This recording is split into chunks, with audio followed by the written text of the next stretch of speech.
welcome to The Other Three Amigos, Los Damas, your weekly unofficial SSE Airtricity Women's Premier Division podcast with Declan McCormack, Eileen Ring and John O'Sullivan. Find us on Facebook, Twitter and Instagram. So sit back, put the feet up, because it's toe tap time. On this week's Toe Tap Las Damas, sponsored by our good friends at NordVPN, for all your safe internet browsing needs, go to www.nordvpn/toetap.com for a great deal. I've also dropped a new Toe Tap produced NordVPN ad into the middle of this podcast randomly somewhere. Please don't be offended. It is traditional Toe Tap and how we do things. In the pod, quite a week off the pitch, so we have a look at promotion and relegation across the water and what it might mean for the Irish players involved. The team of the week finally pushes Decky to the edge and an offer is made. We look back on last weekend's games and ahead to next weekend. And on this week's Toe Tap Las Damas, discover who John thinks is Noah in disguise and should have just left them in 2x2. Hello and welcome to Toe Tap Las Damas Season 3, Episode 9, Episode 199 of the full Toe Tap catalogue. We are an award-winning podcast. We are now on Patreon at patreon.com/Toe Tap.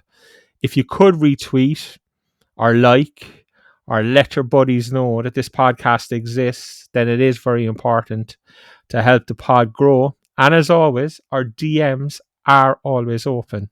I would like to introduce my amigos. First, John, how's life in Tipperary this week? Wonderful. Sun is shining. Everyone's smiling. Lollipops, etc., etc. Good weekend. So, yeah, happy out. Brilliant stuff. And Eileen Ring joins us from Carrigaline, Eileen, is it? Carrigaline, yeah. Great, all great. Football is going swell for us, isn't it, at the moment? A good weekend. It's brilliant. So we're a happy podcast tonight. And I'm delighted that we're not episode 200 of Toe Tap because the pressure would have been too much. And it wouldn't have been right, Declan. No, it wouldn't. Nicely getting John O'Flynn in there to 198. I was like, yes. Yeah, and then I was thinking we should have probably kept John for 200 because... Yeah, you should have. I thought that after I listened. It was so good. Yeah, we never big up the men's podcast, but we had a chat with City legend John O'Flynn this week. And it's just an incredible insight into what he was and what the League of Ireland was back in the mid-2000s. Guys, we normally start with having a look at the last week in, women's football in this country and the rest of it. And we've been waiting all week for things to happen, and basically absolutely nothing's happened. So a quiet week in general off the pitch. John, in lots of ways, that must be a good thing because normally stuff that happens ends up being controversial or, has some element of doubt or, as I said, controversy about it. Yeah, I suppose. Yeah. I mean, if there's, what's that old adage, no news is good news kind of thing. It was just looking at, games coming up, looking forward to the weekend. Games go ahead, and no one doing anything silly. Yeah. Eileen, I guess just very quickly from an international perspective, we did get that DM asking us to look at things in England and how Irish girls were getting on in England and that. But I mean, it was right at the end of the season, so it's probably something that we will look at from September on when the English season starts again. But Crystal Palace were promoted from the Championship today. They have, I think, is it 4 Irish players at Palace? And three, sorry. And Bristol City have been relegated with 2 Irish players. So, it's almost...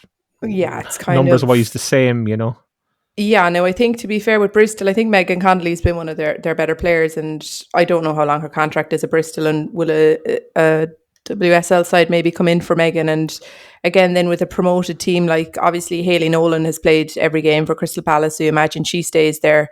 Izzy Atkinson has done brilliantly since she moved there in January, so you would think they keep her. And she also has a bit of experience playing with West Ham up the level. I'm not sure if the best thing for Abby Larkin is to go up. Like she hasn't really played a whole pile since she went to Crystal Palace. Her appearances have mostly been off the bench, and I think for her, the most important thing is that she starts getting game time, because I suppose she's this player who, for me, was probably pulled into an international squad very, very young. Maybe almost unfairly overly hyped. And then I think it's hard. And like, she's only 19. She was 19 during the week. So I don't know the fact that they got promoted necessarily means that they all go up with them. Do you know what I mean? But yeah, it's definitely something we will look into from September on, at maybe following the Irish girls in the Super League and in the Championship over there. But it's an interesting few weeks, because a lot of the time with Championship, it's 1-year contract. So we're talking about teams here needing strikers. And I think there's certainly maybe a couple of strikers now that it'll be interesting to see, can they be offered stuff by clubs at home, because they're certain, like I was like Saoirse, Eleanor Ryan Doyle are both at Durham, like, and they could both be a really good addition to the sides there that are maybe struggling to find that out and out goal scorer. There's a couple of things there now to pick up on. Izzy Atkinson, you say you could see staying at West Ham, you could see her staying at Crystal Palace. She's on loan from West Ham currently, is it? So do you expect that she would be moving on from West Ham? I thought she tried. No, I think she tried. It's Jessie Stapleton left on loan to Reading. Yeah. So Jessie will go back to West Ham, I would think. And yeah, Izzy transferred fully to Crystal Palace. So I think they'll keep her. She's played a lot at Super League, and she's a player that's kind of improving and the whole time, and she's getting more and more time at international level as well, and still a young player. So I'd be, as I said, I do think like herself and Hayley Nolan have featured massively. And someone like Hayley Nolan, like, she's probably one of these players who flies under the radar a lot because she's a centre half, but she's excellent. Like, she really, really is. And whoever she's played with in the Championship, she just features non-stop for them. So I'm looking forward to seeing her, and I really hope for her sake that she gets a chance at the top level. It'd be really good to see. And you mentioned there the likes of Saoirse. Do you think players like Saoirse, who have done maybe 3, 4, 5 years in the Championship in England, that at this stage they would have an appetite for returning home? Yeah, I suppose, look, someone like Saoirse, obviously she has interest outside the game as well. She runs her own business, so I suppose but she could do that remotely too. But I just think the way the league has changed here, maybe some of the clubs in Dublin might be in a position to maybe offer her a few bob similar to what she's getting. I suppose it just depends on what the clubs in England are going to put on the table as well. But yeah, I suppose the thing with like herself and like Eleanor Ryan Doyle, like a lot of them go to England with the hope of, I suppose, breaking into the international side, and maybe when that's not happening after a while, and then you're looking at there's new players kind of coming through, it is that decision, I suppose, about what's best for yourself long term, and is it being back here when our league is improving and there are opportunities to make a few bob here as well that you'd be making over in England, and that's obviously something that has to be looked at as well, I suppose, from them personally. But I'd be very surprised if clubs, 1 or 2 of the Dublin clubs, weren't making approaches to them really probably tomorrow morning. John, I mean, far be it from us to put words in Saoirse's mouth or anything, but I mean, she is a Cork girl. If she was coming home and was willing to return, then surely there's at least one club down south who should be looking to make some form of an approach. Yeah, it'd be a no-brainer, really. Whether we would or not, I suppose, is the question. But yeah, I think any club in the country would love to have her on their books. But yeah, it'd be great if she came back to City, if she was thinking of returning home. I wonder, has she any interest in traditional Canadian music? Because they're always willing to invest a few pounds, it seems. So that might be more of a viable option. Okay, it's interesting few weeks ahead, so Aileen, as you said, in England, and we'll see what happens here. Of course, anybody coming back wouldn't be eligible to play here now until the 1st of July, isn't it? Yeah, I think 1st of July. And look, the other side is you'll probably see 1 or 2 possibly go over as well. That's the other side of it. If 1 or 2 do come home, inevitably, I know girls were training in the UK and in our off season here over the winter, so I'm sure they've been keeping an eye on some of those players as well. So yeah, definitely an interesting couple of weeks, I think.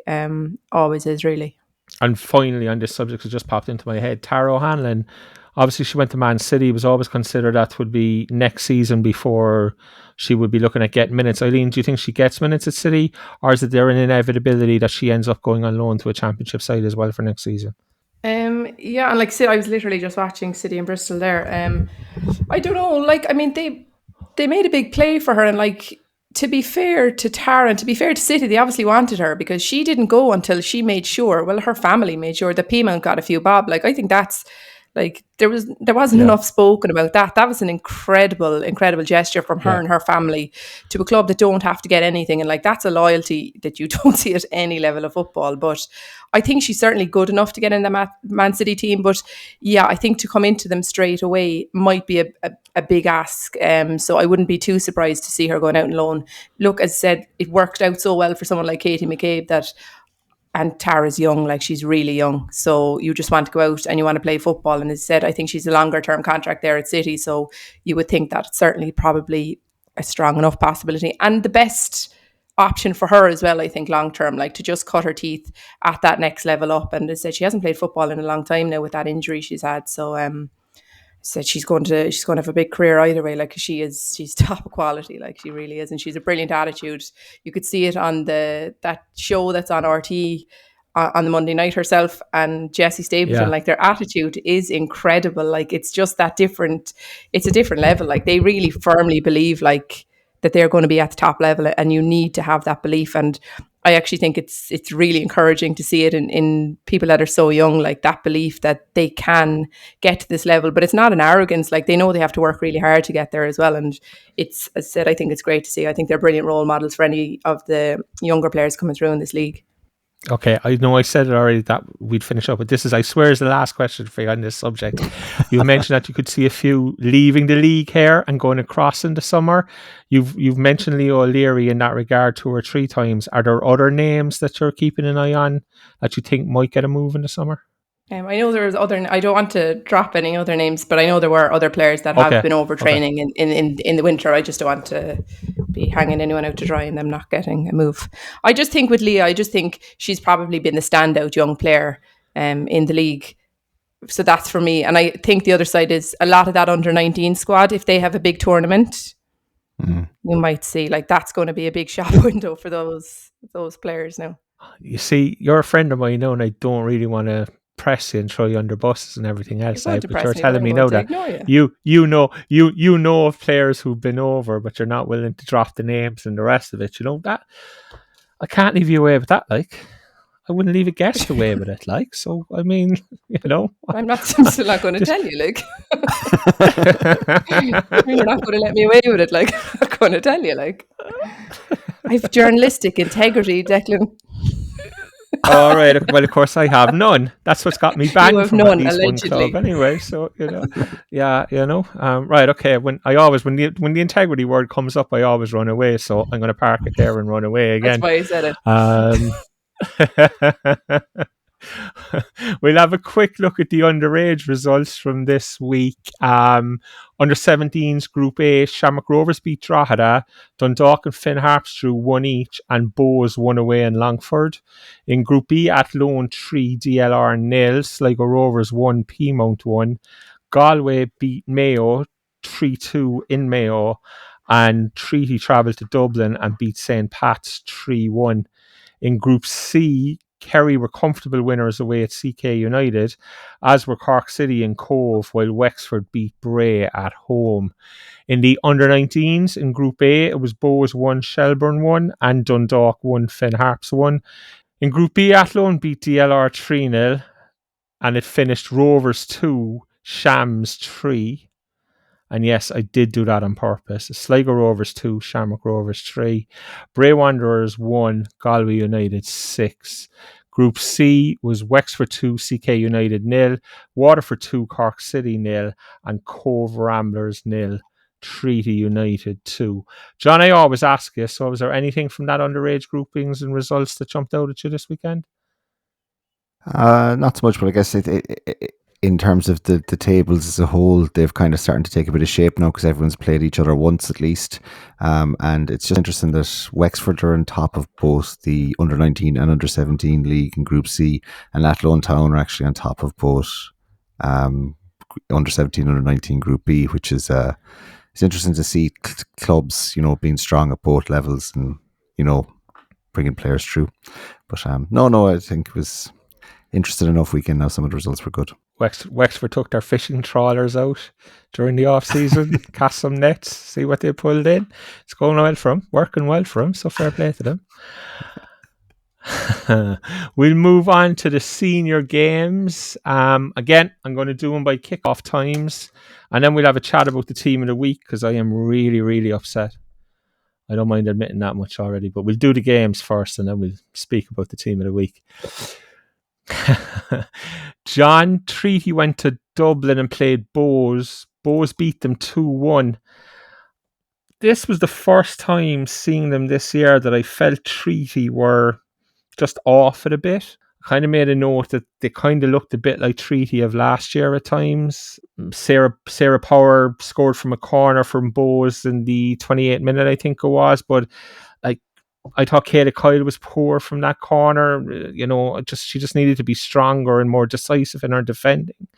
And I think she knew it herself. When Bohs go off to celebrate, Kayla is just taking wild swipes, kicking wind, as I call it. She knows she could have been stronger and could have done better there. 3D equalised just before half time. Sarah Power scored, but she makes a poor mistake for the goal, and it follows a Tegan Ruddy error further out the field, where Tegan just passes the ball to no one rather than kicking it off the park. And I think it's one of those where just kick it off the park and reset rather than trying to keep it alive. She plays it to no one. Treaty knock it in the box. Sarah Power gets herself in a poor position, comes off her tie. It drops to Katie Lawley, and it's 1-1, and it was very much a 50-50 game for a long time. But Bohs, I just never felt like Bohs were going to lose it, John. And Oliak makes a brilliant save early in the second half, but eventually Bohs get what turns out to be the winner. And again, I thought it was poor defending from Treaty. It's a long ball. Now, maybe I'm being unfair and saying I should be saying it's a brilliant pass, but it's a long ball, and Tanya White gets herself completely under the ball, and all of a sudden it's 2-on-1, and young McAvoy plays a nice pass to Kane, and she finishes it, and Treaty don't really ever look like getting back in the game, I felt, from that point. I'm supposed to be asking if I spend 2 minutes assessing the whole game. Someday I'll get used to this whole thing. Great summary, Declan. Move on.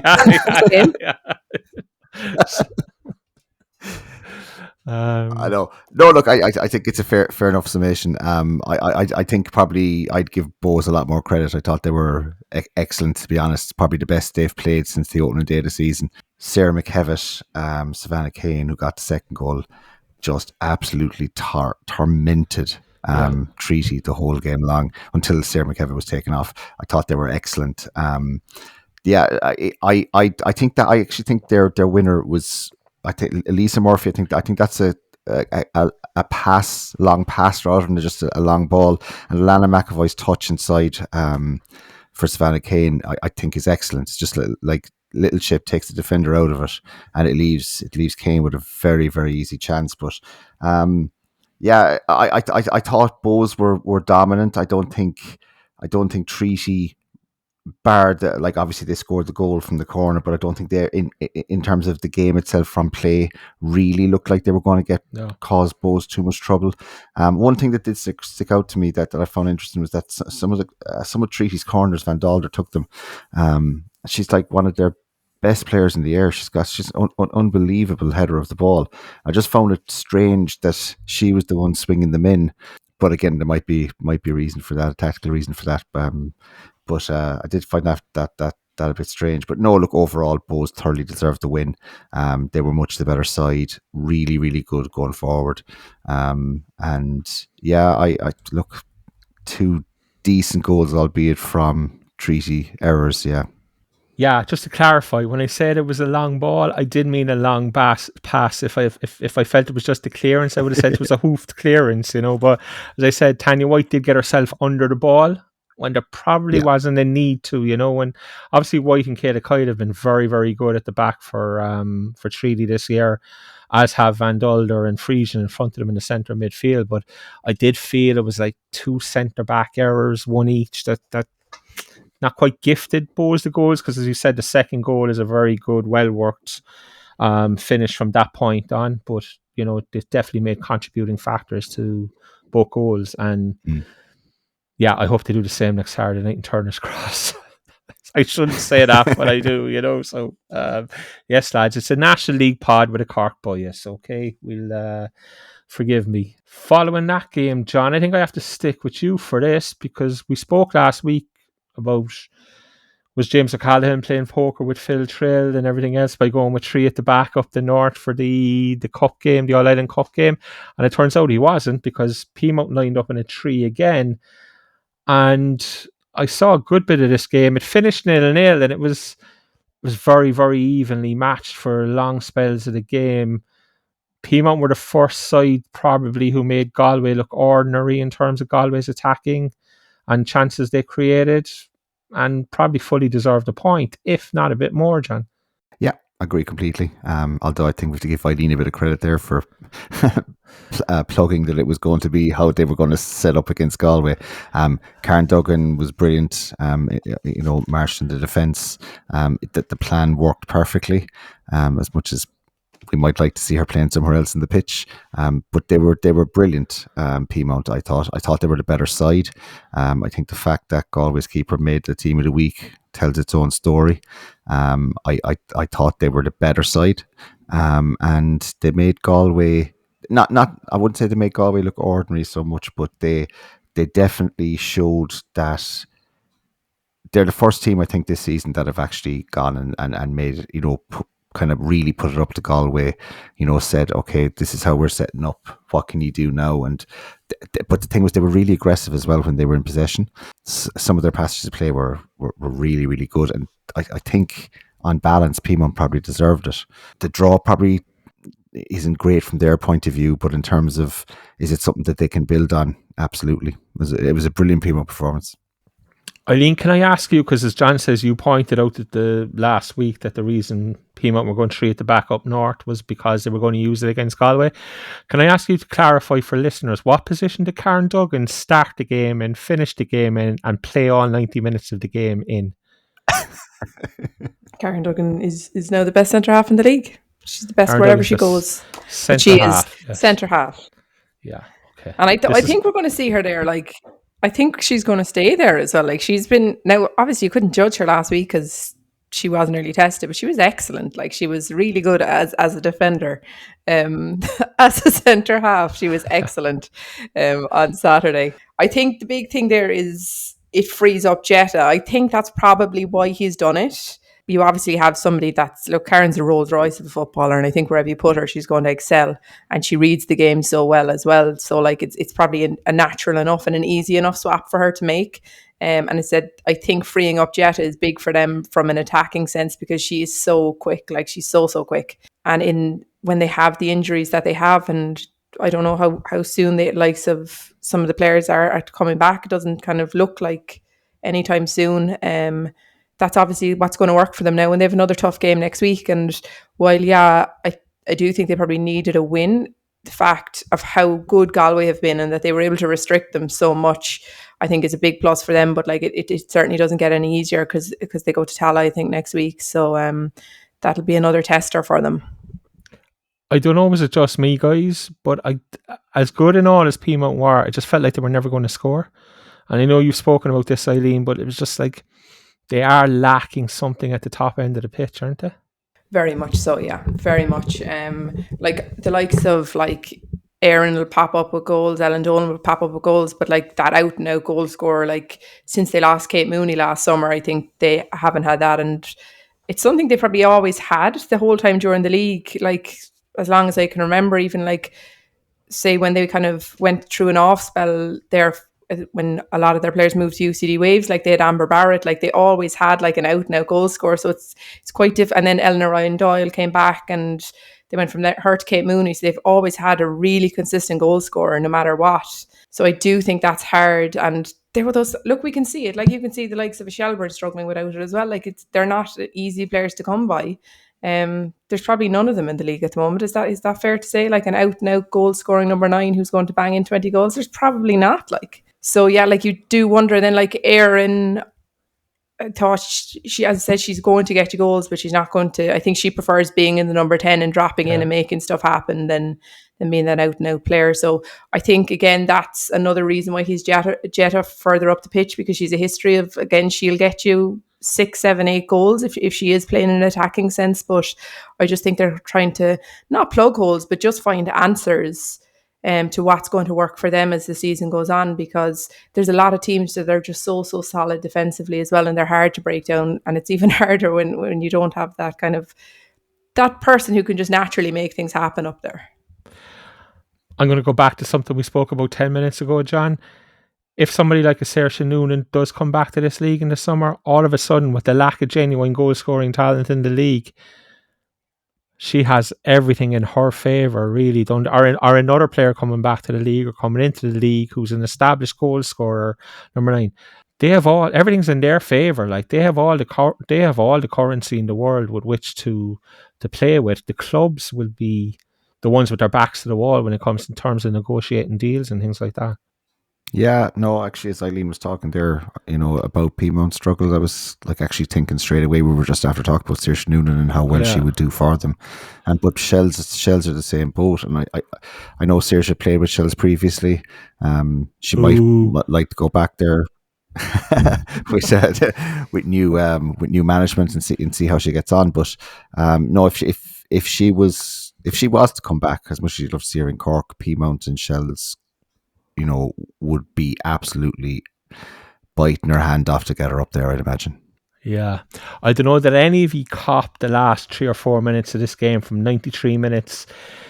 Jenna Slattery took out Niamh Reid Burke from, I think it was just open play, wasn't it? She went in under her. No, I'm not a fan of those tackles because the keeper's in the air and you come in, you can take the legs out from under and you're hoping the keeper falls okay.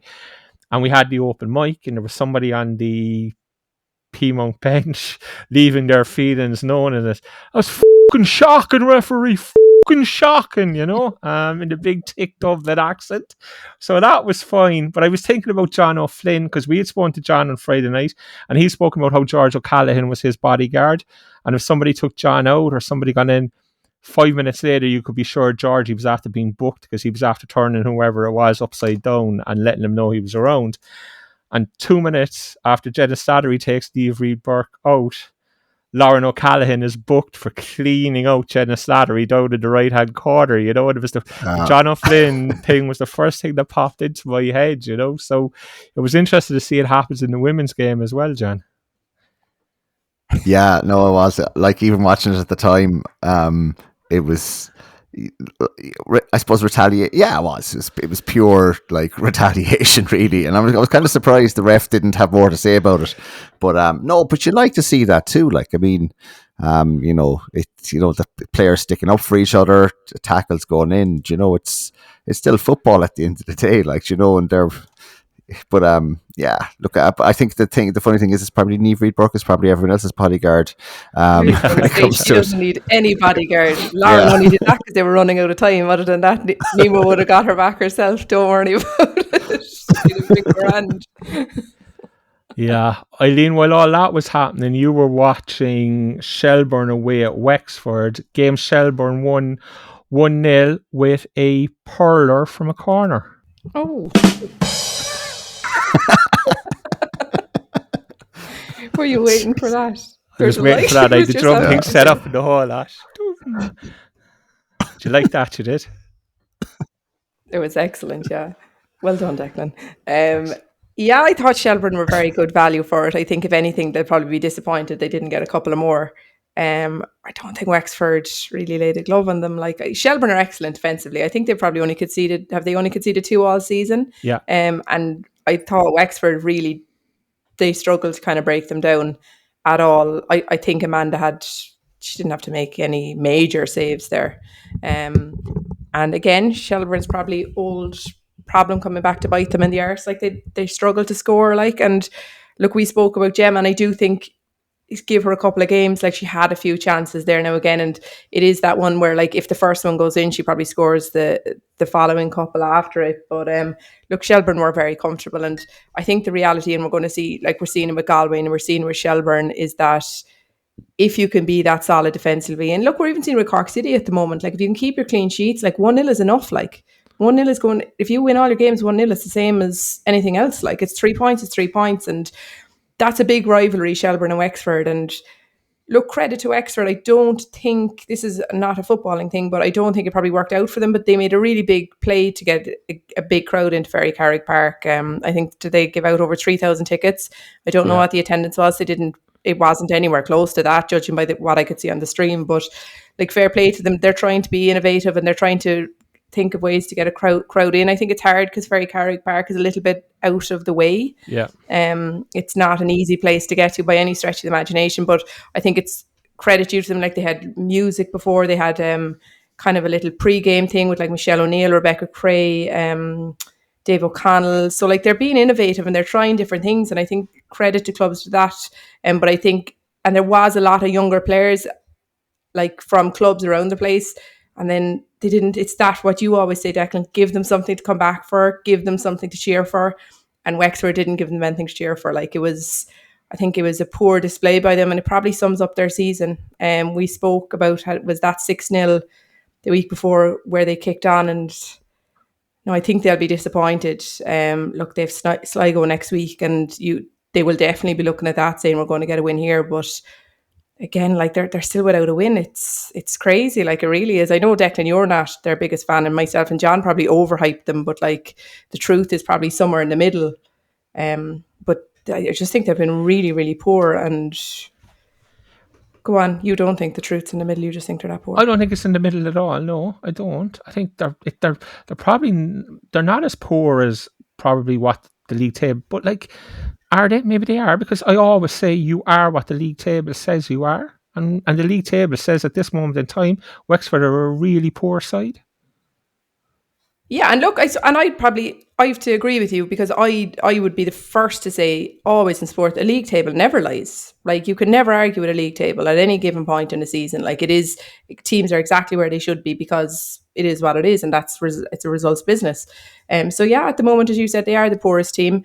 At what point that turns, I don't know. And like, you've heard their players be interviewed. I didn't see any of their players I hadn't watched any of their interviews, but like, in the last few weeks, anyone I'd said, like, we just need to get that win. And obviously they got that win and they scored a load of goals, and then they really struggled to create against Shelbourne, taking that they are a very good side defensively, Shelbourne. But at the same time, if you look at the players that Wexford have on that pitch, they have to be creating opportunities. Like, they have players that are capable of doing it. So I don't know what's going wrong down there.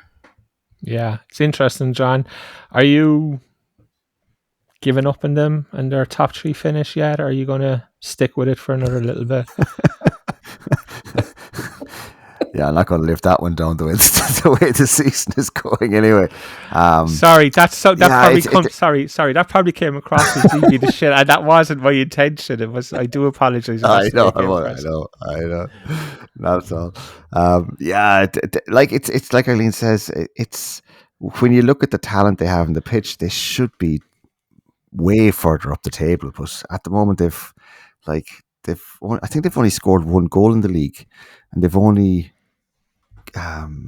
drawn 1 draw, like, from their 4 games. It's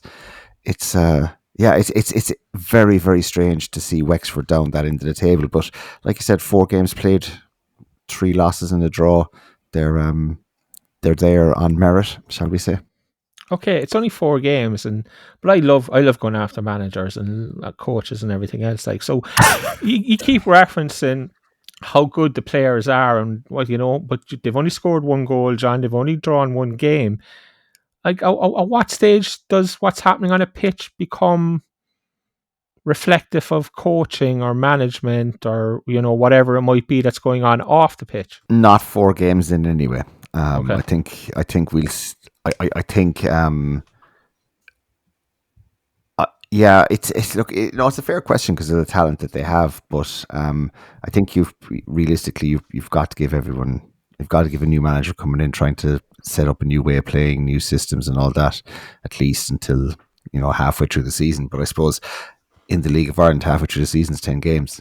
So it's a short season, and Wexford won't want to end up there, because obviously, if they end up bottom of the table, that impacts their ability to keep those 17s and 19s players who will want to chase the success they're seeing at underage. and they have such a wealth of talent at under 19 level and under 17 level that, and that they're bringing in from distances that other clubs would be, pouncing on it. And that's what I was going to say. The price of diesel and staff to run a massive fishing trawler with a massive net is expensive these days. So, when you're looking to keep that stock fresh and I think the reality becomes that as they're like, they don't retain those players. Like they don't get those players and they won't retain those players. Like they promise players the sun, the moon and the stars, and that's okay if you're competing. But if you're not, like, it's how do you keep the players? As you just said, like, how do you keep those players? Like, it's always, they've probably got away with it the last couple of years based on the history that's there. But like it's football and people's memories are going to be short, and like younger players are going to want to go where they're playing. If they're not playing well, at least if I'm not playing, like, it's because we're competing and the team can't be changed and I can't get a chance here. But if you're a young player there and you're not getting a chance now, you're saying, why am I getting a chance? You're not getting results. It's quite poor, in fact. So why am I not getting a chance? And I think that maybe that's their problem. Their squad's too big, and I think dressing rooms can get quite toxic very quickly, especially when things are going bad.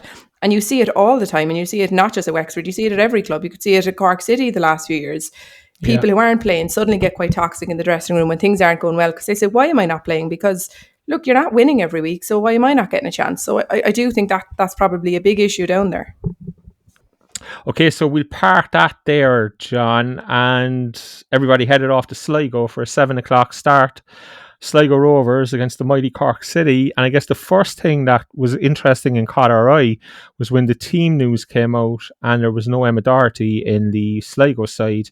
And we all kind of went, oh, here we go. This is a real good opportunity now for Cork City, which of course they ended up taking. Yeah, look, obviously on the WhatsApp chat, we got very excited that she was out, and it does lessen them, and that kind of that showed through the game because they didn't really have an outlet. They really struggled to get like to be fair now, our back four and keeper were very good, very comfortable, but that was probably because of her absence. And Sligo didn't really seem to have an awful lot of ideas outside of that. Like, her pace is such a weapon. They didn't really seem to be able to adapt very well, not having that to rely on. But having said that, I thought City were excellent. Probably the best I've seen a City team play in a long time. Cork City were very good, Eileen. We got a DM from a Cork City supporter, and I might as well pop it in here now, As one of the souls who made the trip to the foot of Ben Bulbin yesterday to cheer on the girls, just a few thoughts on the start of the season. It's been really heartening to see how they're evolving from a slightly nervy start at home to Peamount, followed by a shit show in Galway in terms of pitches, etc. But that was never a 5-0 game. The reaction has been fantastic. Danny has kept faith with the youth and they are now repaying him. The 4 games since, you can actually see girls buy in and step up. Our back 5, including goalkeeper, average age is still only 17. But they are learning quickly on the job and begging to lead from the back. Dorothea and Orla have given real steel in the middle, while Colleen's pace and experience, along with Dorothea, I should say, has really helped the dressing room. To see them, and I think this is key, to see them learn from the DLR game and not regress backwards yesterday, but to go and try and win 2-0 was super. Learning, as you say yourselves in the pod, how to win a game. And Eileen, I think that was key yesterday, was that they did seem to take the learnings from the DLR game, in which they failed to hold on, and apply them yesterday. And I really felt it never looked like Sligo were going to get a goal yesterday, whereas you felt for a long time in the DLR game that DLR were going to get the goal that they eventually got. And that's learning, it's progress, it's coaching, it's experience, it's all those things that, you just want players to learn from previous games and then adapt. And it did look like Cork City had done that yesterday. Very much so. And for me, and look, we're watching the stream, and I to be fair, I do think you see more when you're there live. I think Darrow, as they call her, Dorothea Groy, she's key to that. Like, you just watch her. She is talking constantly. She's directing them where to go. she's just an incredible footballer, and she's been really unlucky in her own career with injuries. And I suppose that's something that's probably worked out in Cork City's favour, because we have her now and she's an absolute gem. And she's the player that I've literally been crying out for on this podcast for years. That bit of experience, that bit of steel, the bit of know-how. And I'd heard when Colleen Kennedy O'Connell, to give her full title, came in at the start, that like at training, like that was a big thing. Like she was talking players, like the wide players and the front players, and saying like, you know, this is what to do, and she was correcting them, and that was brilliant to see. And then obviously Dorothea comes in, and that's another voice again. And as you said, if you have two experienced players in there like that, they're able to look at that DLR game and say, this isn't happening again, and they'll help that happen. And as said, there's young players there, and those young players, and we've said this about Cork City for a long, long time now, this isn't about, when we're talking about investment in the women's game, this isn't about paying players or anything like that. This is about bringing what these young players want, and I know a lot of them personally now at this point, is they want people to learn, they want to get better, they want to have a career in football, and the best way for them to do that is to have experienced players in around them. And huge credit has to go to Danny for how he has recruited, because, and I still say this to this day, I think he's recruited with one hand tied behind his back when you compare him to what other managers have to offer players.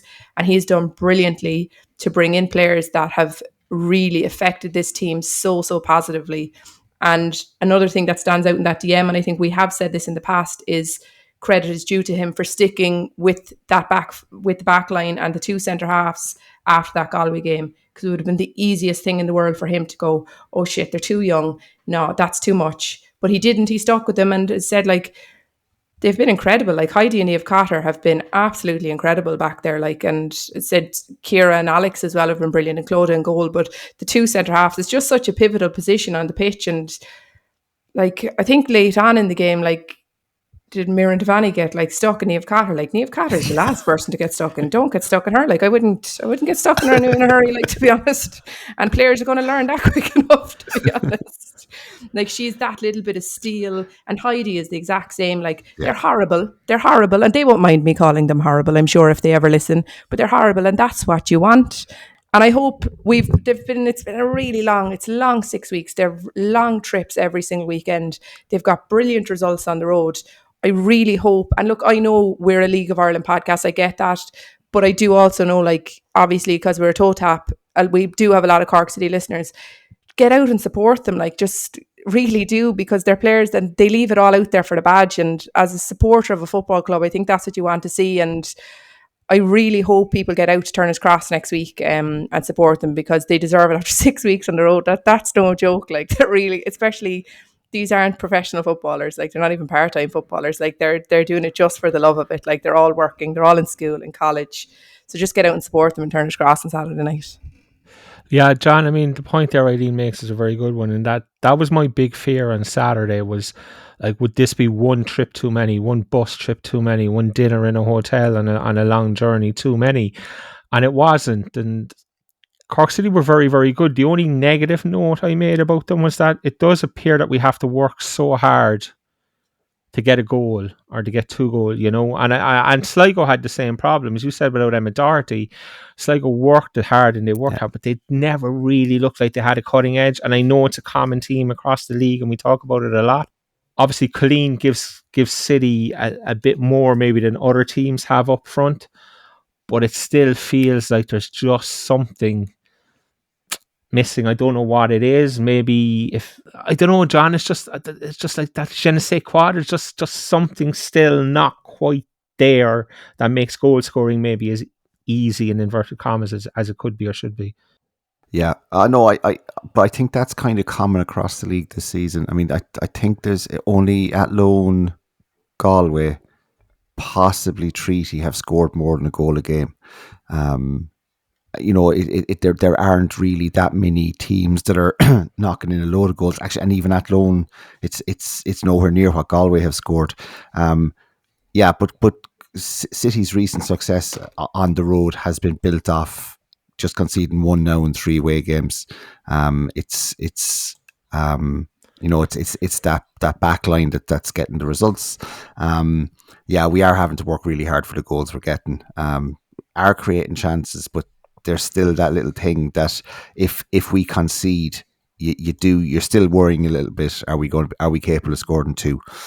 That's probably the thing at the moment. That's that little, what would I say, that little niggle in the back of the mind. But I do think they're just growing every week, and and look, again, to echo what Eileen said, that like if I had a choice between watching the men's City men's team and the City women's team at the moment, there's only one of those two sides that's actually playing entertaining football, and that's the women's team. Eileen, what did we make of Sligo? Obviously, we said that Emma Doherty wasn't available, but they looked off it. I thought they were very, very poor. Whether that's just that particular game, and did they just think they had to show up because they've put in really good performances against the better sides, as it were, and that because they're playing Cork City that it's just going to be kind of a walk in the park, or is it just an off night? I don't know. I would worry for them a little bit because I watched Tommy Hewitt's interview afterwards, and Emma Doherty I think is out now for a while. Emma Hansbury is out. McGrory went off injured, and they reminded me, and I said it to you in the WhatsApp group, they reminded me of us 2 years ago, and in that the way we relied on everything to go through Eva, and if Eva had an off day, then game over. They were relying on Muireann Devaney for everything. They were just giving her the ball and expecting her to round 5 players and put it in the top corner, and she's a brilliant player, but this league has come on to the point, there's no one player can do it on their own, and I'd fear for your surprise package if they're missing those 3 long term, to be honest, because I think they have very good players all over the pitch, but they're going to have to adapt very quickly without, as I said, 3 very, very big players there. And obviously, look, Emma Doherty in particular, and even if they were missing her last year, they had Casey Howe, but they don't have anything now up top, and then the fact, I do think McGrory is capable of maybe filling that gap a little bit, but she didn't look fit even from the get-go the other night, so I think she's out for a few weeks. And so, I wasn't impressed with them. It was the poorest they've played all season without a shadow of a doubt, and I have seen a bit of them. But I think Tommy Hewitt was fairly scathing about them and about himself, to be fair as well, after the game. It was a really, really honest interview, and I think that's really refreshing to see. It's not that he was just saying the players. He said, I have to have a look at myself as well, and so credit to him, I think, for that and for that honesty, because that's something that's good to see, and the players aren't going to just feel, he's just laying the blame on us either. So look, they'll be okay because he's a good manager, and I think he'll get a reaction. And look, I suppose Wexford is a good place to be going for your next game in their current form. So it's probably a game they'll both be looking at. Very much so. John, I'd hate to leave you down with a stat, so I won't. Galway are averaging 2.8 goals per game, Athlone 1.6, Treaty 1.3, and Shamrock Rovers are averaging 1 goal a game. Everybody else is below the 1 goal mark. So, as I said, I didn't want to leave you hanging. Good to know, Decky. But it's good to know that you almost had it. You had 3 or 4, and off the top of your head. You're trying to get me in trouble with Rovers because I didn't mention them. I was just going to say I was gutted. I was gutted when I saw them sneaking in on an even 1.0. I mean, if they'd been 0.9, they were out, and but I was gutted. 4 from 4 games. Hey there, Toe Tapper. This podcast is sponsored by NordVPN. And we have a deal of a lifetime. So listen up. Are you still surfing the web with all your personal info hanging out?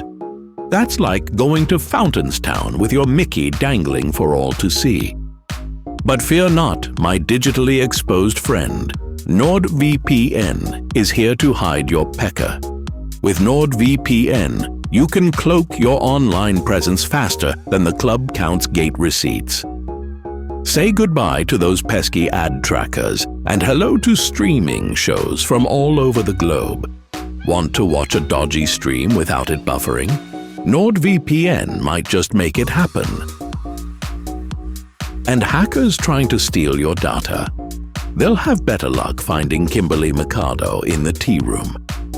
NordVPN's got more layers of security than the VIP section on match day. So what are you waiting for? Get NordVPN today and surf the web with style, security, and a sprinkle of quirkiness. Go to nordvpn.com/ToeTap for our exclusive deal. It's practically free. You miserable. We finished up the night in Athlone. Athlone 3, DLR 0. At half time, I looked at the stats. Athlone were 3-0 up. They had 18 shots, 9 shots on target, and 10 corners in the first half. And we were saying, Eileen, this could turn into an absolute massacre, but it didn't. And I think it was just simply because Athlone just shrugged their shoulders and went, we're 3-0 up. Will we just go home at half time, kind of a thing? Yeah, I think it's hard to keep going to that level as well. Like, isn't it? The game was over very, very early. Like, Roisin Malloy scored, was it the second minute or something? And it was a desperate goal to concede. And I think when you're DLR and you concede a goal like that and it's so early, you'd want to be the most strongest will person in the world and strongest will team to not just go, oh, for sake, here we go again, especially in Athlone and the run of form they've been on. They're brilliant. Athlone are excellent. Like, they create so much. I do think Kieran, if he's looking to pick apart stuff in the last few weeks, his issue is going to be their conversion rate for the amount that they create probably needs to be a little bit better. And there's been a couple of those games this season where, like, even like against Peamount, like, they could have had a lot more that night. Against Bowes, off the top of my head, that day in Dalymount, they could have had a lot more goals than what they had. That's probably something they'll be looking at because, like, they're, as an attacking side, they're excellent. And again, another side that's very, very solid defensively. I think Roisin Malloy has been brilliant this season. Like, she's that real traditional winger, isn't she? And I think that's probably my favourite thing to watch about Athlone. They have those, like, they get the ball wide and get it in, and it's a thing, again, that's nearly a dying thing in football, isn't it? That kind of traditional winger who gets the ball, takes your players on and cross it in. And I think Athlone have a squad full of players that are kind of unsung heroes because they don't play in Dublin, and that's the reality of it. But they've good players all over the pitch, and the subs they bring on, they never are weakened by them. Like, they have a really strong squad there. And I worry a little bit for DLR. I do. I think it's going to be really, really hard for them. I'm not sure what their next couple of fixtures look like, but they've been on a hard run, and they're kind of, they're not going to get caught adrift because Wexford are actually below them, but it could happen very easily. And I just feel for them because, as I said, like, even if they have one or two players that kind of stick their head up, there's an inevitability that they'll get pulled by one of the other Dublin clubs. And I think that's just got to be, it's got to be so, so hard. It's got to be soul destroying. And I hope that they can pick themselves up and kind of go again, because they're a good club that are around the league for years, and you'd like to see them staying in it and being a bit more competitive. They're away to Galway next Saturday evening in their next fixture. Sorry. That's not great, is it? Lousy. Eileen, I think I'm doing pods with you a long time. I think that was the first time I actually saw a look of pity on your face for any situation or any club, or, it was just... I know, and, like, you have to bear in mind the first season we did last Damas, like, Cork City, they didn't win a game all season. It's tough going. Oh my God, so tough. I know all about it. I know, I get it, DLR, I get it. I know. Yeah. I know. John, you were very adamant that it was heading for a shootout between Galway and Athlone in terms of league titles. Did you see anything this weekend that would make you change your mind? I did think Peamount were very good, but I don't know. I still think it's between the current top two. I think they're just going to open the gap. As other teams take points off each other, I think Athlone and Galway are the two that are just going to keep on plugging away and building that gap. I find it very hard to look outside the two of them at the moment. Okay, that's interesting. Something we'll keep an eye on. I think Shells go with them. Okay. They're too good defensively. They're going to go with them. They won't be left behind. Yeah. Like Shelbourne have, I think it's only one league goal they've conceded, isn't it? Yeah, one league goal. Galway two, I think maybe. No, one. One in the league and one in the All Ireland Cup was the second one. Away to Cliftonville that time. They've only they're still unbeaten. Yeah, they've only conceded. Their problems are probably drawn too many games or drew a couple of games early. Right, guys, that brings us to the team of the week. Now, we have said for a long time on this off you go on this podcast that this was just absolute nonsense, but we could never kind of prove it because we always said, if you were a defender and you scored, you'd be in team of the week, and You know, if you were a goalkeeper who kept a clean sheet, you were nearly sure to get through. So it was hard to come up with stuff to prove it. But this week's team of the week has Karen Duggan named in midfield, John. Now, as Eileen pointed out earlier on, she played the whole game at centre back. So that's my first point of conjecture. The second point, and I want to say this I've always been a big fan of Sarah Duke Power. You guys know that. I saw her play for Treaty last season against Peamount in Markets Field.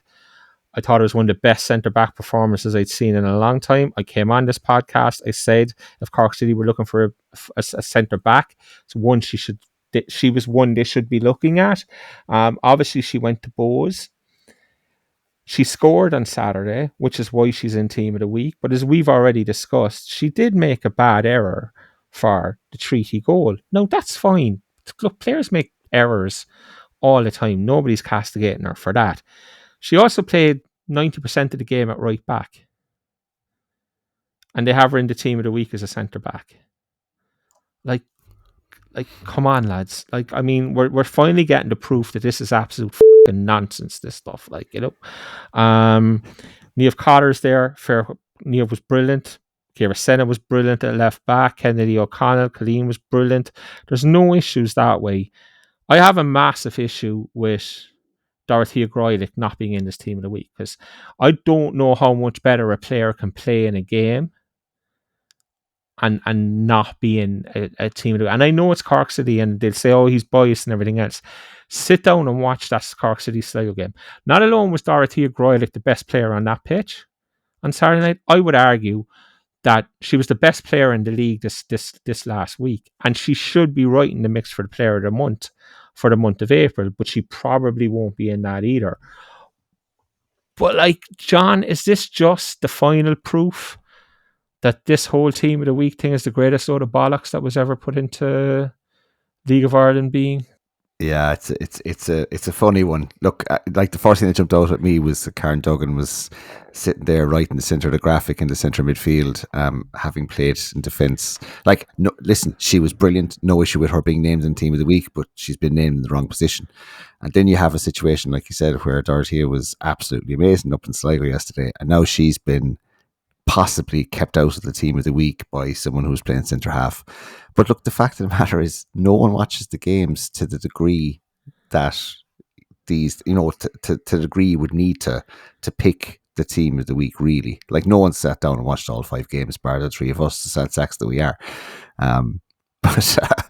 But like that, there's clearly, it's just, look, if you keep a clean sheet or you score as a defender, you're on a shoe-in for Team of the Week. If you score and you're playing up front, you're in the Team of the Week. It just seems to be the way it goes.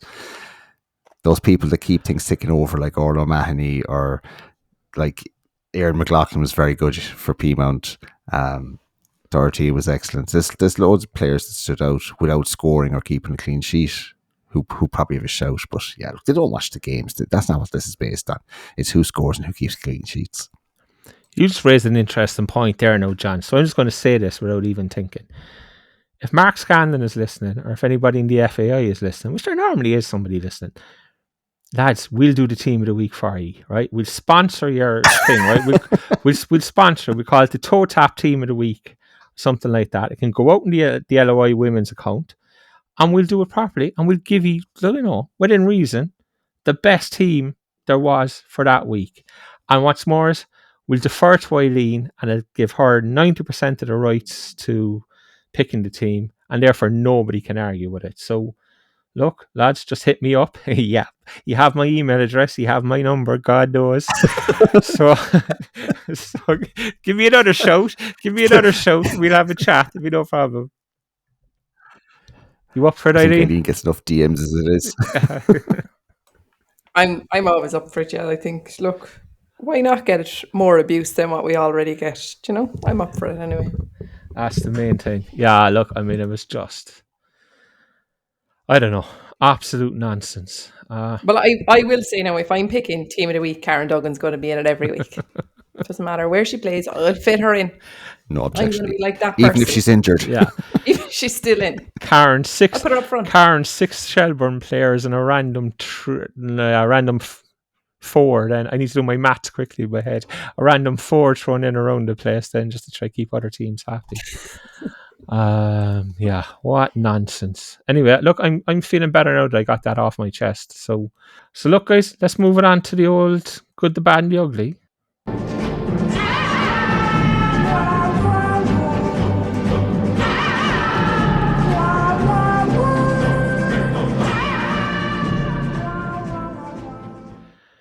Eileen, you informed us earlier that you have a good, but you didn't inform us what it was. So I'm looking forward to this. Can I not tell you? No, I'm looking forward to this as much as the listeners are, I'm sure. So come on, tell me, what's the good? Okay. The good is actually Shamrock Rovers related, okay, but it's not really. Well, it is. It's actually Lauren McCabe, okay? Lauren McCabe is obviously sister of Katie McCabe, is playing with Shamrock Rovers under 17s.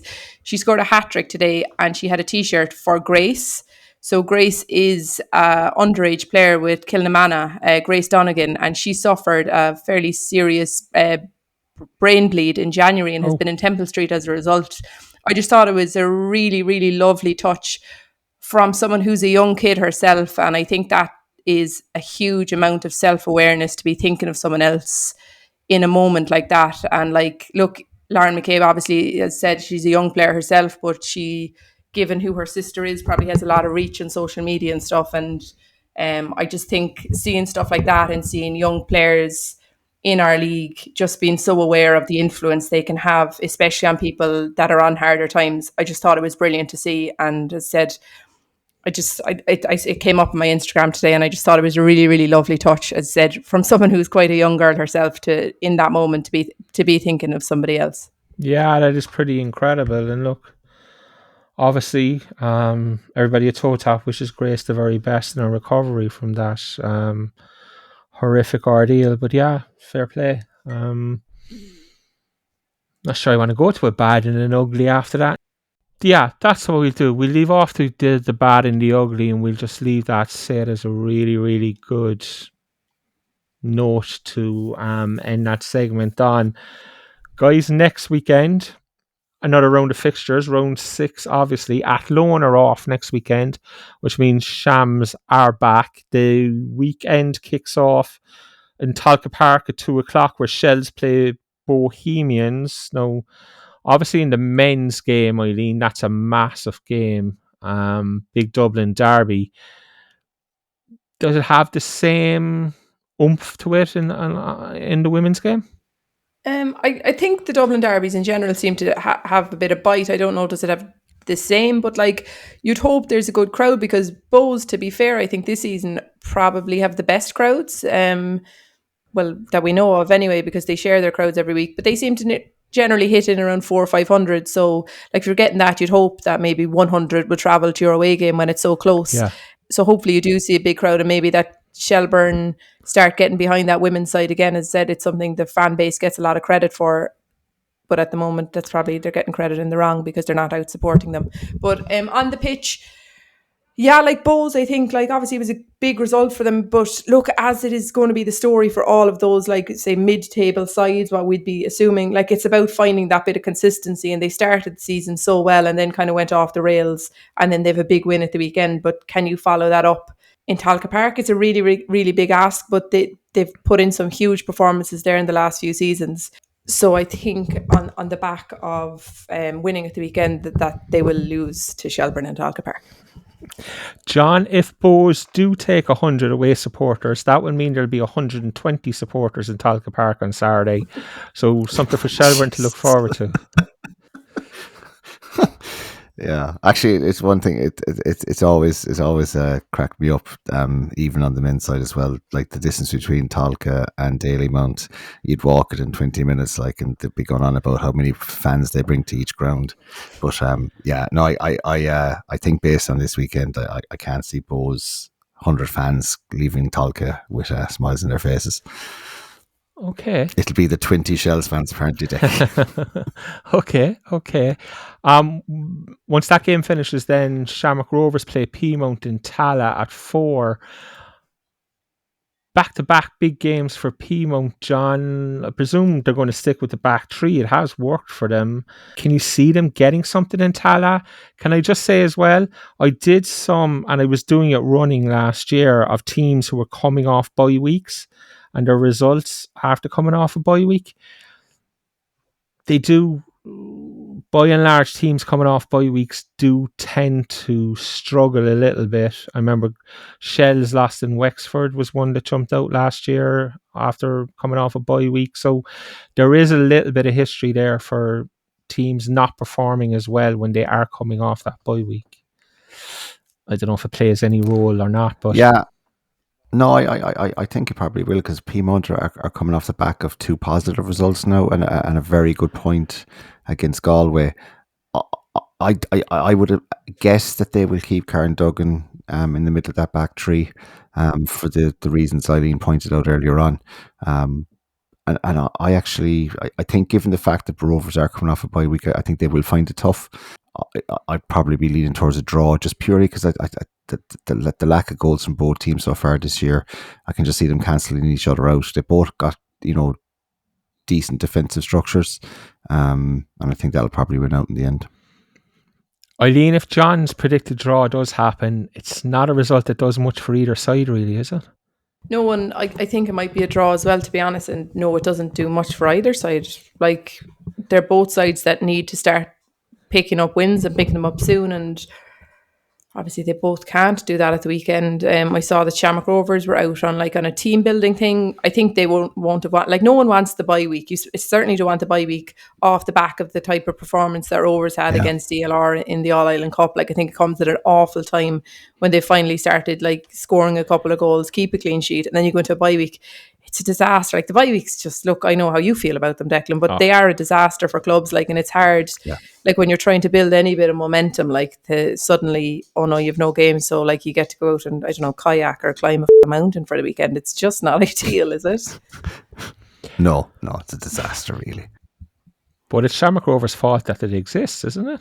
I knew you were going to say that. I don't know. Just call a spade a spade. Yeah. They were the 11 team in. They were the 11 team in. I don't know. Yeah. Mark Scanlon should have been like Noah. You can only leave them on in groups of 2. There's a lot to be said for it. Anyway, look, I'm just getting myself in more trouble. So, while that game will be starting second half, Galway will be kicking off in Eamon DC Park against DLR.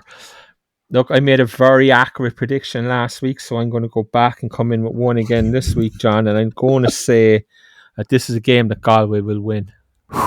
Wow.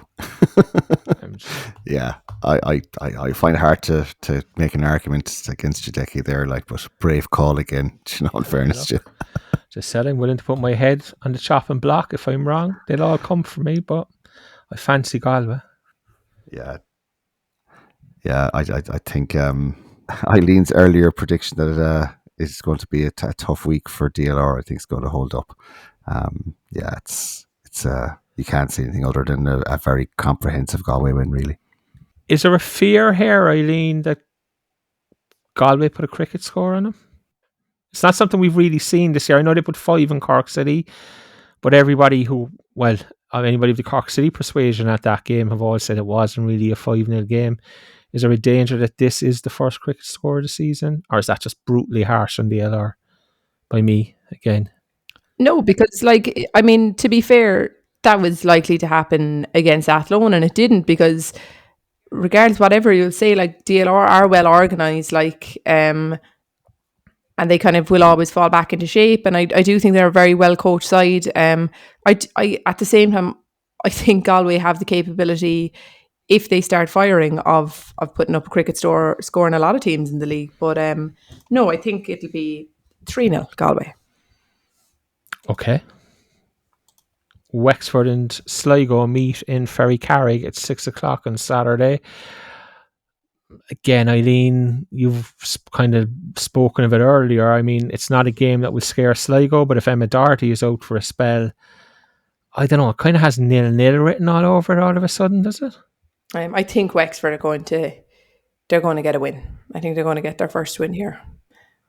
I'm going to go for a Wexford win. Okay. Kylie Murphy to return from suspension to score a hat-trick. Can I just say something here now? And I knew I would have just I noted it earlier in the week and then left it off. The League of Ireland suspension list comes out on a Thursday. First Division suspensions, Men's Premier Division suspensions. Kylie Murphy's suspension wasn't on the list. No, it's supposed to be a League of Ireland suspension list. Decky's getting nitty gritty here now again, but I always do, because last year at times I know the women's suspensions were on that list. Kylie Murphy's wasn't. It's obviously an oversight somewhere. But if we're not going to if the FAI aren't going to treat the league with the respect it deserves and put the information out in the public arena, how the hell is anybody else supposed to do it? No, people will say, oh, nobody cares, it was only a women's suspension, blah. That's not the point. The FAI keep emphasising how the leagues are the same, they have the same sponsor, they're treated the same, and then I presume they just forgot, or whoever was doing this didn't even know there was a women's suspension. But John, it's just one of those things that wrangles ever so slightly when we're trying to promote leagues on a level basis. Yeah. If you're saying the leagues have an equal footing, then they should be treated the same. The same information should go out. It's a no-brainer, really. Maybe someone in an office up there thinks that they don't tackle each other in the league and there aren't any suspensions in the women's game or something. But yeah, it's it should be dead straightforward. You clubs as well rely on those lists as well when they go out, because they don't change them for the media. The list that goes out is the list that goes out. So if you were Shells last week, you would have had to be planning yourself and working out that Kylie Murphy was suspended rather than planning to be facing her. Yeah, that's true. But I think the leagues do get the clubs do get an email earlier in the week. They always know by Monday or Tuesday, this is the suspension list that's put out for the public and for the media, and it comes out on a Thursday.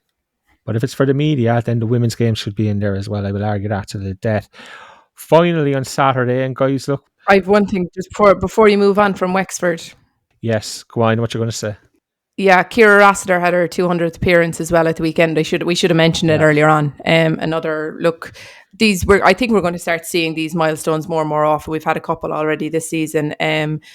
But yeah, look, she's brilliant. She's absolutely outstanding on her day. She can kind of do it all, like as an attacking threat, and defensively she's excellent, and she's kind of horrible as well. Like she's that kind of nasty, like dark arts element down to a fine tea.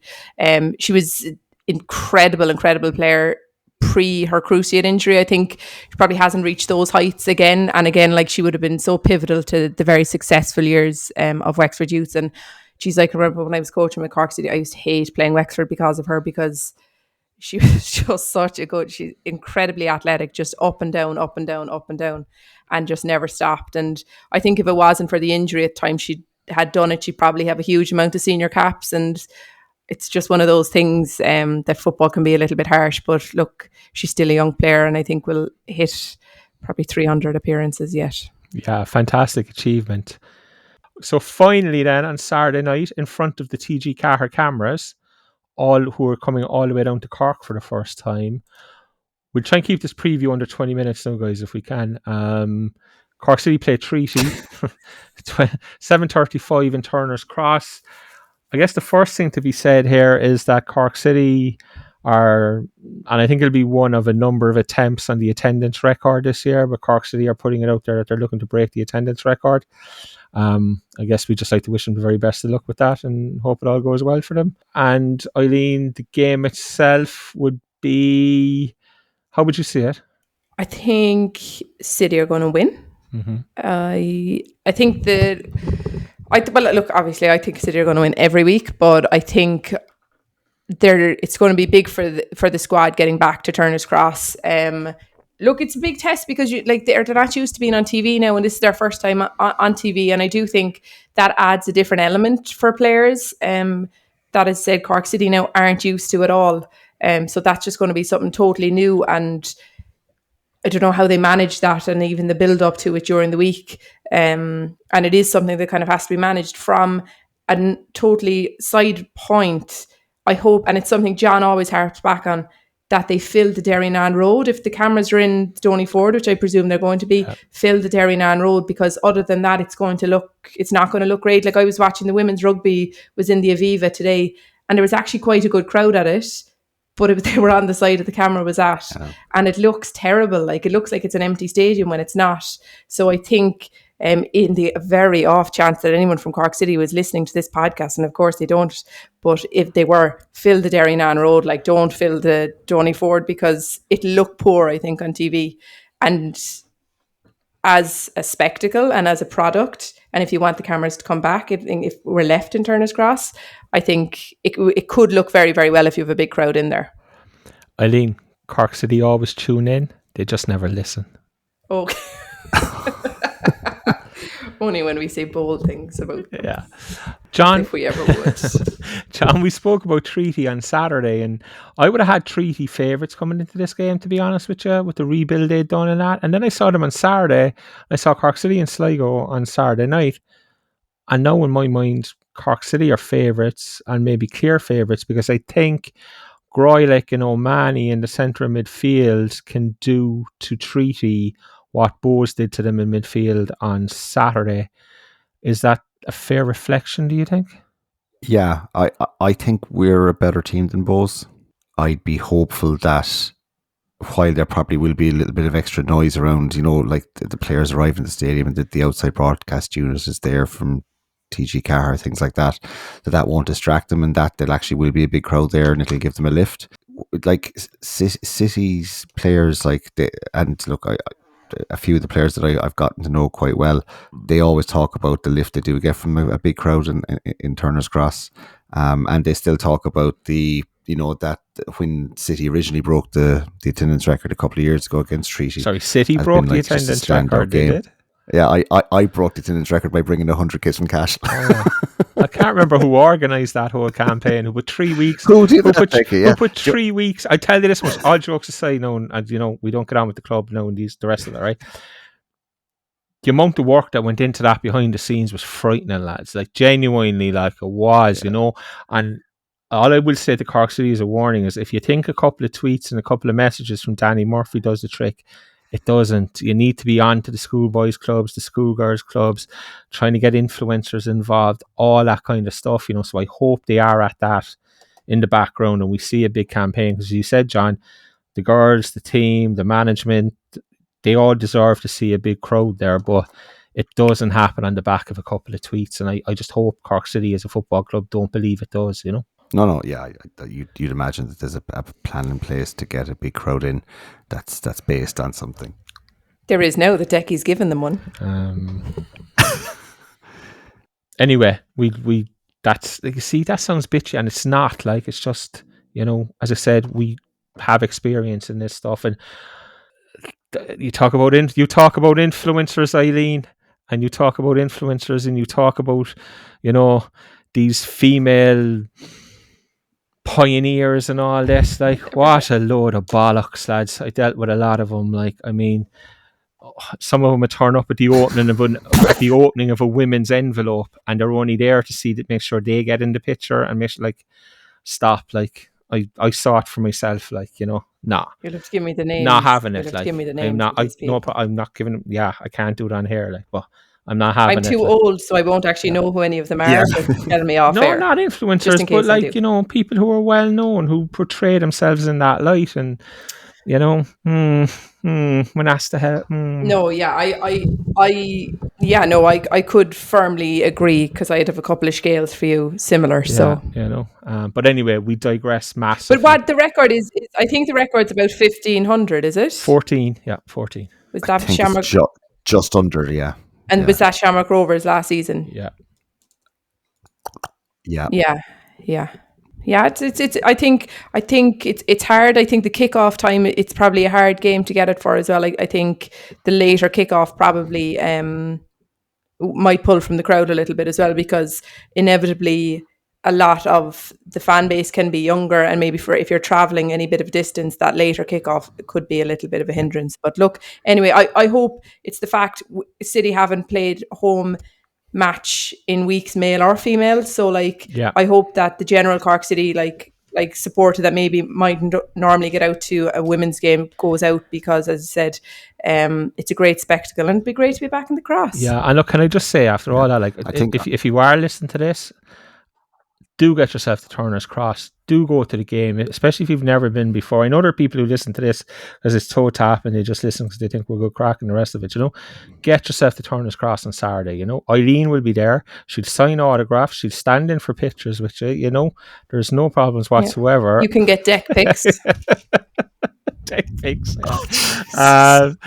But yeah, Deck pics. so look, there will be but genuinely, That's the thing. The team deserves. The team deserves support. Deck picks is a thing from the men's pod for those who don't listen to the men's pods, and it is Deck, DECK, nothing else. Just please remember that. Okay, so if you see it, come up, get a picture, send it into TOTW Twitter. Thanks. Right, this was supposed to be a preview of the game, and it's been anything but, and we're nearly an hour and a half in now, John. So very quickly, how do you see it going? I think City will win 3-1. Where are the 3 goals coming from, John? I'm not being smart, but it's just it's not something we've done. Yeah, Colleen is going to score, and then Groylick and Niamh Cotter are going to score each from a set piece. Interesting. And it will happen in the 24th, 46th minute just after half time, and 70th minute. Treaty will score there. Yeah. This could be the greatest bet I've ever placed, Scorers, times, the whole lot. Here we go, lads. Somebody give me a price in this. Eileen, what way do you see it? I suppose we're struggling for goals all over the league, so 5-3 City.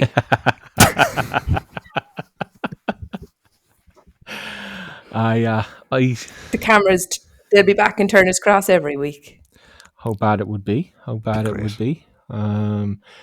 right? Just very finally, Eileen, and the whole cameras thing, because you've both referenced it. Like, I never thought that the fact that there was cameras there might have an influence on how a team thinks or, goes onto a pitch. I would have just presumed you go out and you play football and you don't worry about what's happening around you, I think I don't think, I'd hope, look, they're playing at a really high level and it doesn't get into any players' heads, but there's definitely an aspect of it. Come here, look, Declan, you could see it.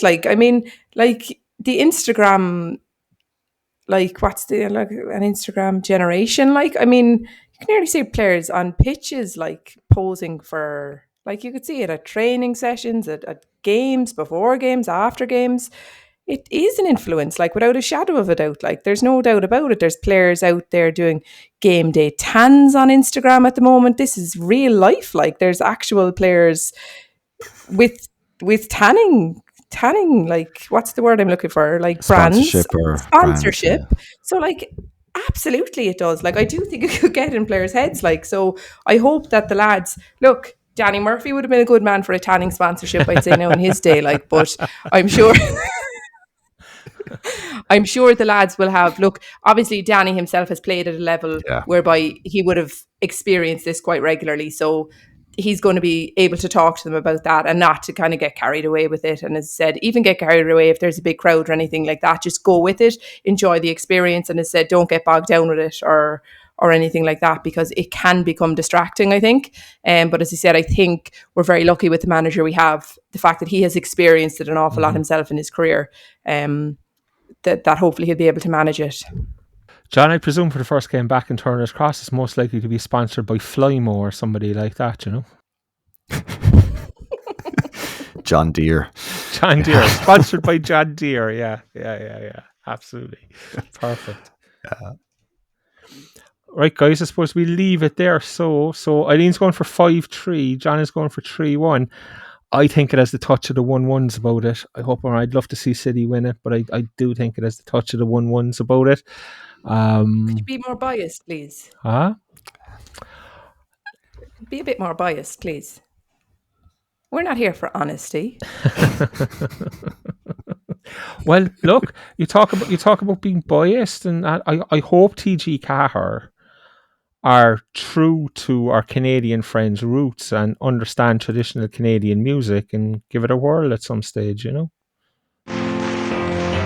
I'm a lumberjack and I'm okay. I sleep all night and I work all day. He's a Okay, I lumberjack. can't leave that playing away, no. But yeah, look, we might catch up with Kira in person on Saturday night as well. You never know. So, guys, I guess that's about it. Is there anything else, John, you'd like to say, need to talk about before we leave for another week? No, I think I'm happy. It's been a good weekend. Okay. Eileen, any last words? Any words of wisdom? No, none at all. Great weekend. Long may it continue into next weekend. Lots more wins. Next weekend's a bank holiday weekend, but don't worry, we'll still be here on the Sunday night because we lead very boring lives with nothing else to do. So, yeah, next week's pod will be out on bank holiday Monday at lunchtime as normal. Until then, guys, we shall say adios. Adios. Adios.